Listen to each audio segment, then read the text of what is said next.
আর এবার যে খবরে নজর রাখবো, ডিলিমিটেশন নিয়ে খসড়া তালিকা প্রকাশ। খসড়া তালিকা প্রকাশ পুর এবং নগর উন্নয়ন দফতরের। কলকাতা পুরসভার আইন সংশোধনের পর খসড়া তালিকা ৩রা সেপ্টেম্বরের মধ্যে পরামর্শ জানানোর সুযোগ। এ নিয়ে আরো জানবো, আমার সঙ্গে বিশ্বজিৎ রয়েছেন প্রতিনিধি। বিশ্বজিৎ, একদমই এর আগেই আমরা জানি যে বিধানসভায় বিল পাস হয়েছে ডিলিমিটেশন নিয়ে।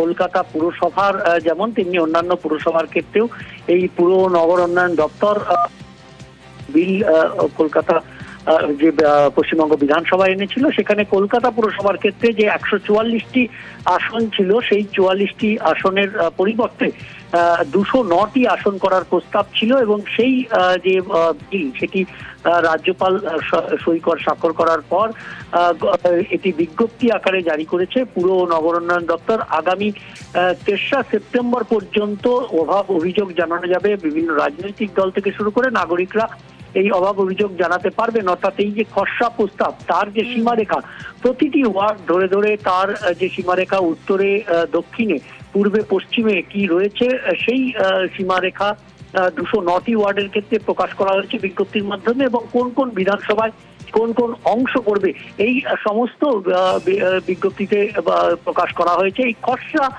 বিজ্ঞপ্তি তার অভাব অভিযোগের ভিত্তিতে এর পর যে চূড়ান্ত তালিকা প্রকাশ করবে পুর নগর উন্নয়ন দপ্তর। আগামী কালই সম্ভবত কলকাতা পুরসভায় এই নিয়ে সর্বদলীয় বৈঠক ডাকা হতে পারে, এমন একটা সম্ভাবনা তৈরি হচ্ছে। অর্থাৎ সব মিলিয়ে যে ডিলিমিটেশন, যার ফলে কলকাতা পুরসভার নির্বাচনের আগেই, অর্থাৎ আগামী নভেম্বর মাসে বা ডিসেম্বর মাসে যে কলকাতা পুরসভার নির্বাচন হতে চলেছে, সেই নির্বাচনের আগেই মুখ্যমন্ত্রী শুভেন্দু অধিকারী যেমন বলেছিলেন কলকাতা পুরসভায় এসে যে ডিলিমিটেশন করেই এবার পুরসভার নির্বাচন হবে, এবং সেই মতোই ডিলিমিটেশনের বিল যেমন বিধানসভায় এসেছিল এবং তারপর রাজ্যপালের সই হয়ে সেটি বিজ্ঞপ্তি আকারে প্রকাশ করলো, খসড়া বিজ্ঞপ্তি আকারে প্রকাশ করেছে পুর ও নগর উন্নয়ন দপ্তর।